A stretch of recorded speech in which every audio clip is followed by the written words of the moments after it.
Nick, do you feel like things are resolved between you and Jimbo Fisher? And are you concerned at all with the direction of college football with the way NIL is right now? Well, first of all, I have no issues or problems with Jimbo. He's done a great job at A&M. He did a great job for us. I always take criticisms or whatever in a positive way to self-assess me personally in terms of maybe there is something that I could do better. And so any comments that anybody makes, you or any coach, I always take into consideration. So, but there is no issues or problems.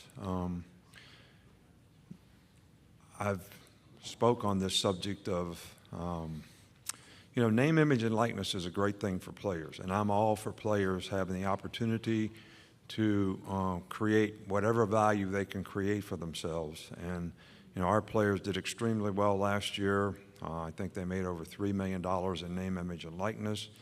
And but I do think that the concerns are, there has to be some guidelines that sort of protect competitive balance, and how we do this. And the advent of collectives has created a way for third parties to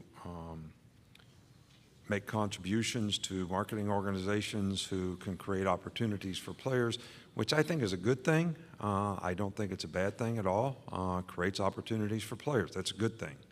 I think when it's used in recruiting and players start making choices and decisions based on promises that are made in name, image, and likeness, I'm not sure that is a good thing.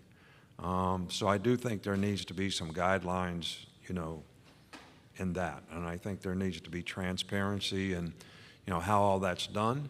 And I do think there needs to be some protection for players